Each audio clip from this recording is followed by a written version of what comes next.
In this video, I'm going to show you the condition markers that I created for you to be able to 3D print.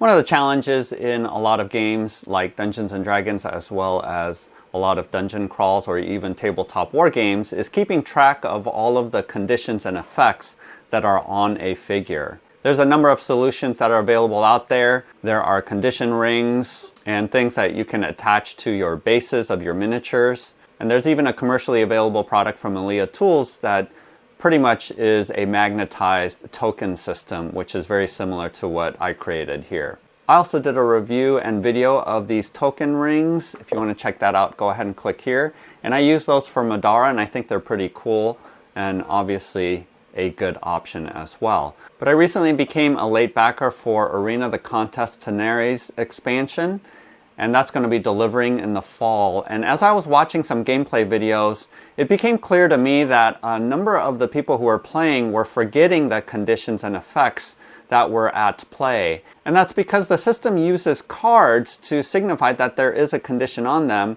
But I think that unless there is some kind of token or marker that is on the actual miniature, it is easy to forget to take into consideration that there's an effect on a monster or on your character. So using my recently acquired skills in using Microsoft 3D Builder, I created these STL files that I think might be helpful for a number of you. So this is my first version, 1.0, of the markers, and originally I created these with a lip around the edge so that it could take on any miniature that really didn't have a magnet underneath, because I didn't necessarily want to go back and have to remagnetize hundreds of my miniatures. And so these can just slip on there like this and not fall off, and you just move it around by the base. Now the rest of it is magnetized so that if there are multiple effects that are on a miniature, then you can just slip them on like this.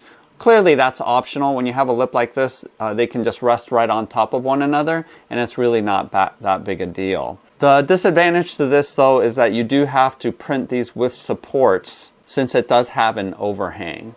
Also, I did initially place the lettering around the edge so that the lettering actually printed out, but as you can see here, it is very difficult to get a clean paint job on top of the lettering, and so I didn't like how splotchy the lettering was as a result, and therefore I decided to just print these flat and use address labels to paste on the effect around the edge of it, just because it's easier to read and it's a little bit cleaner. Now clearly this system does add to the diameter of the miniature, and that's not a problem with my 1.5-inch bases for my Dragon's Rest dungeon. Even on a 1-inch grid, it's still usable, but if you have hordes of miniatures right next to each other, spacing does become a problem. So when I asked other arena players whether or not they preferred the lip system or if they wanted a 1-inch diameter or 25mm diameter circle, most people chose that option. So I did create these 25mm discs, and because they're magnetized, we don't really need to worry about having a lip, but it does require you to magnetize all of your miniatures. I decided that all of the negative conditions are red and all of the positive ones are blue. I decided not to have each individual effect be a different color. And because I only print in black, I spray painted these tokens. But clearly, if you have different color PLA, then you can just go ahead and print in that color. It is an option just to have different color tokens without any lettering on the side and just have a key of which color means what condition. The advantage to doing that is that you can use it across multiple systems without committing to a particular condition. But I went ahead and wanted the conditions to be printed on the side. The advantage to that is I am able to print the actual effect of what the condition does. So for example here, the protected effect gives you a +3 to your defense. So I'm able to actually write that on the side, and I don't need to cross-reference a chart or look in the rule book to remember what protected actually does. I do know that there are a lot of condition markers and rings that are readily available right now on Thingiverse, but I didn't see any of them that had enough real estate for you to be able to actually put what the effects are on the token. At best, it had the name of the effect, but not what the actual effect was. So as you can see here, I really like these markers a lot. As you can stack them, the more conditions that they have, the more you can stack on top of each other. And clearly you can use any kind of marker that you want. So for example, here on this guy, I have an initiative number below it, or if you're using these for Gloomhaven, a lot of the monsters have different numbers on them, and so you can just stick them on the bottom of the miniature if you're proxying them for Gloomhaven. I also created the sheet of all of the conditions from D&D 5th edition if you wanted to print those out as well. But I think this is a super easy way to tell what condition or effect is on the miniatures as they're on the battle map. Now you might be asking the question, what do you do with monsters that have a base that is larger than 25 millimeters? So for example, with this Draco Lich here, what I also created were condition rings. So just hollow it out in the center, and you can use it like any condition ring and stick them on the miniature directly and loop it over. The other alternative is to just place the condition ring right next to the larger monsters or onto their stat cards. Here I have an example of where a sticker is placed right on the disc, and you can use it as a condition token, again, either next to the miniature or on the miniature card. It is an option to create larger discs if you did want to magnetize and put it underneath, but I decided not to do that. I think this might be easier just to use the condition rings around the larger monsters. So how much am I charging for this system? Is it $9.99? Is it $5.99?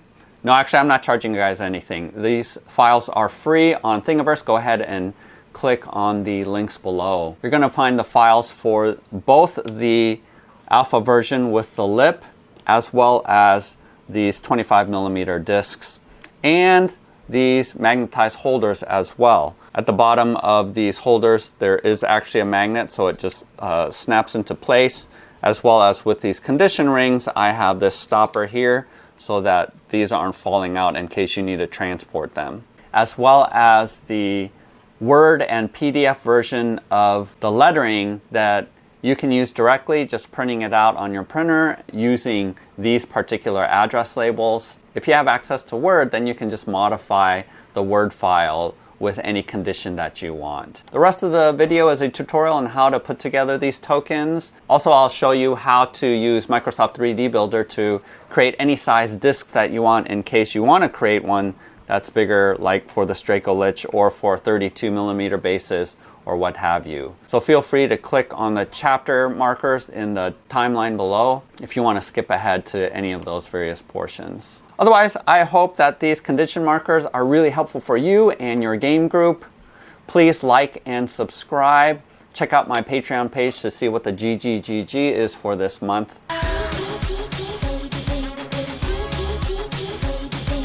Stay tuned for the tutorial.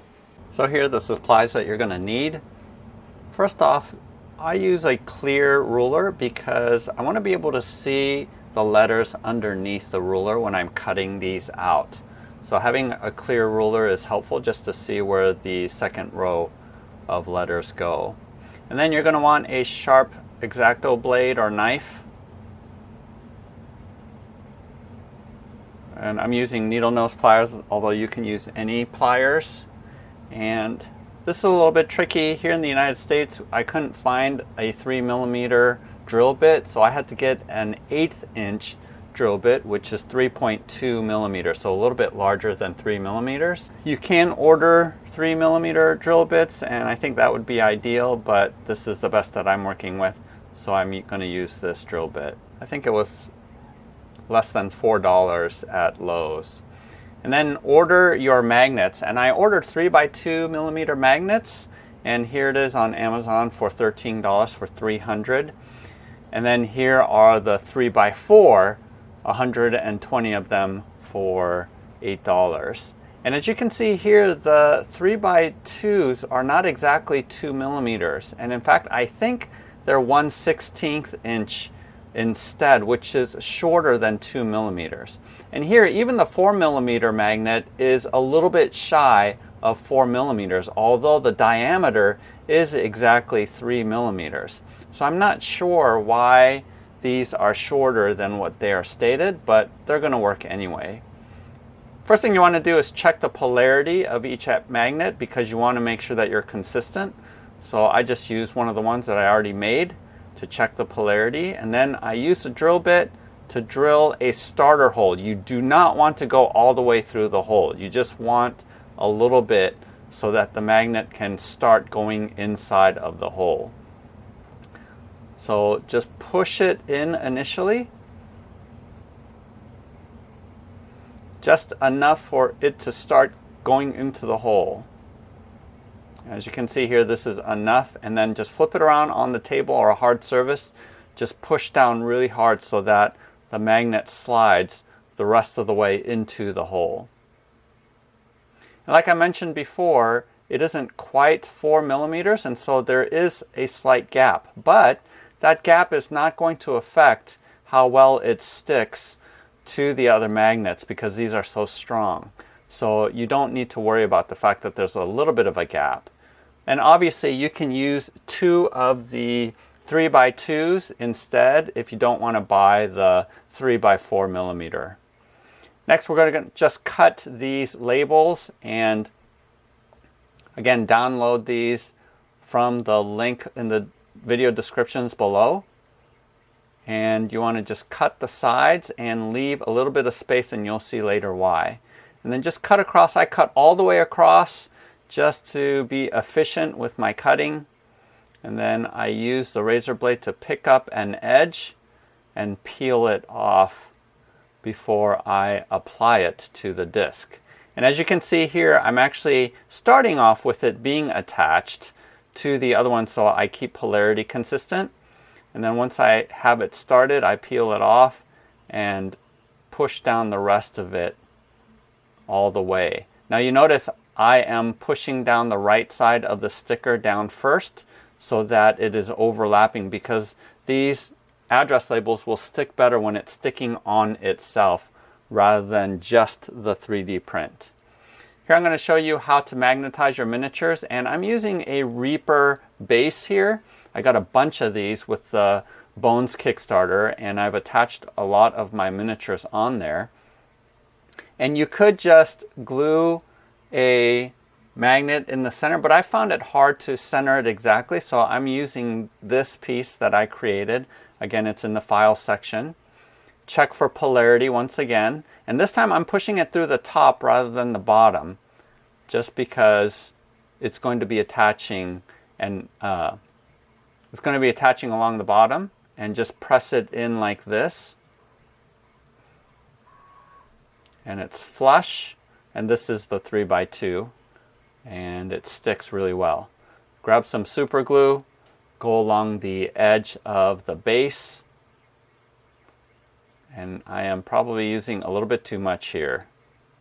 And be very careful not to glue your fingers. It's very easy to do with super glue. So just be very careful and attach the base to it like this. And I think it's barely noticeable. It doesn't really add a lot of height, and it works really well. Here I have a model that doesn't have a base yet, and I'm using the 2 millimeter thick base.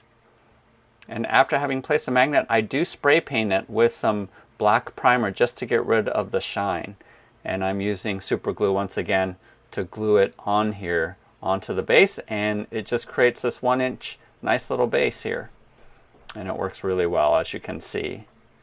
So here's a comparison between the two. Obviously the model on the left is taller, so you can determine how tall you want your bases to be. This is a D&D WizKids manufactured pre-painted miniature, and I noticed that the base has barely any room. And even with these thin magnets, you can see that there's still a gap underneath. So you might want to buy a 3x1 millimeter magnet if you want to do that, or just use this 2mm base that I used on my other model, and it's going to raise the height of the base, but that might be one of the options you want to go with. Obviously with the rings, you're attaching the stickers exactly the same way as you did with the other tokens.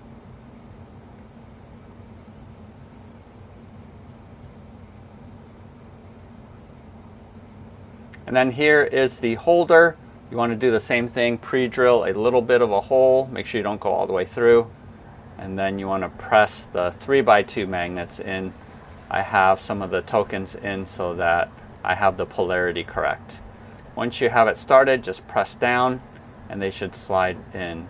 I don't have to glue any of these with my prints because they hold tightly enough and they don't fall out. But if you do find that they're falling out, go ahead and use a little bit of super glue and that should hold it in place. If you want to create tokens that you put to the side, I have a 3/4 inch punch, and after printing it out on the printer, and I don't have these files available, go ahead and just stick it right on top of the token, and you can use these to set to the side of the larger miniatures. If you haven't already downloaded 3D Builder, go ahead and use the link in the descriptions below to go to Microsoft's website and download 3D Builder. Once you install, go ahead and open it, hit New Scene, and here on this page, go ahead and click on Insert a Cylinder. And this is where you can size it for whatever size that you want. Let's say we're going to make it for a 32mm base. And what you want to do is click on this, which is the resize function. I do lock the dimensions first. Go up here and just hit 32, and that'll make it 32mm. And in order to adjust the height, you do need to unlock it. Go to the Z-axis and then click it twice in order to pull this up and hit 4. And now you have a 4mm high by 32 diameter base. I go over here to Object and hit Settle just to get it down onto the ground.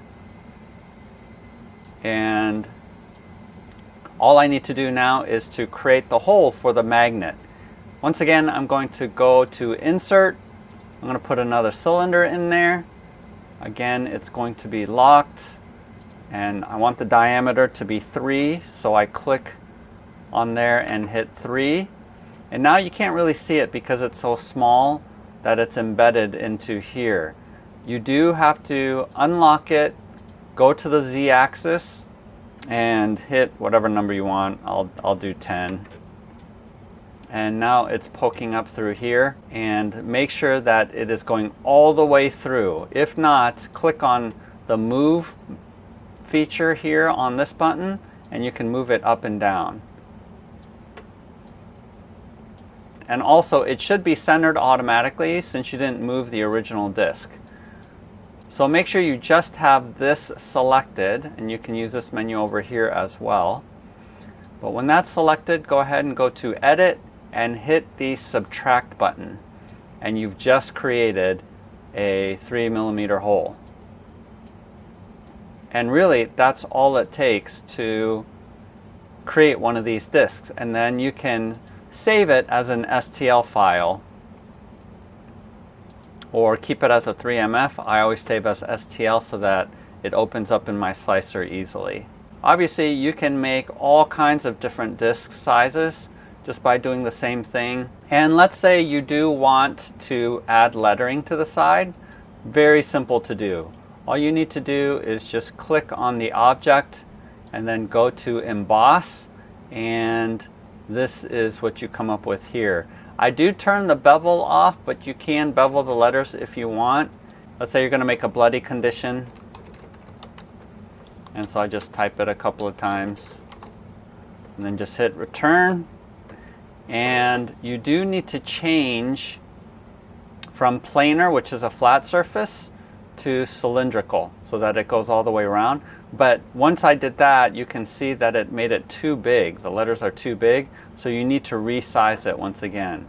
So just make sure you're clicked on resize, and then you can use any of these and just pull it down until it gets to the size that you want. And then you can make it so that the text is wrapping all the way around just by continuing to type or put spaces up here. And then once you're done having it where you want it to be, go ahead and click emboss, and it has put the letters around there. Whenever you see this red square, this warning will come up, and just click on it and it will automatically repair the file and then save it to whatever file you want in order to print. If you want to create your own bases for your miniatures, you can choose to insert a cone and slice the cone in order to have a beveled edge. So this again is super easy to do. Just yank up on this to decrease the angle, and then you can create the diameter that you want using these buttons down here below. And then once you have it to where you want it, go ahead and come up here to edit and click split. Make sure you keep the bottom, not the top. And then, oh, you're subtracting 4, so it's going to be 34.5. So move it up until you hit that mark right there. And then click split. And then put the hole in the center. But you have a nice beveled edge here as well. So that's pretty much it. Super, super easy to use MS 3D Builder to create any file that you need. Hopefully that's helpful to you and that you can have fun making your own condition markers. We'll see you next time.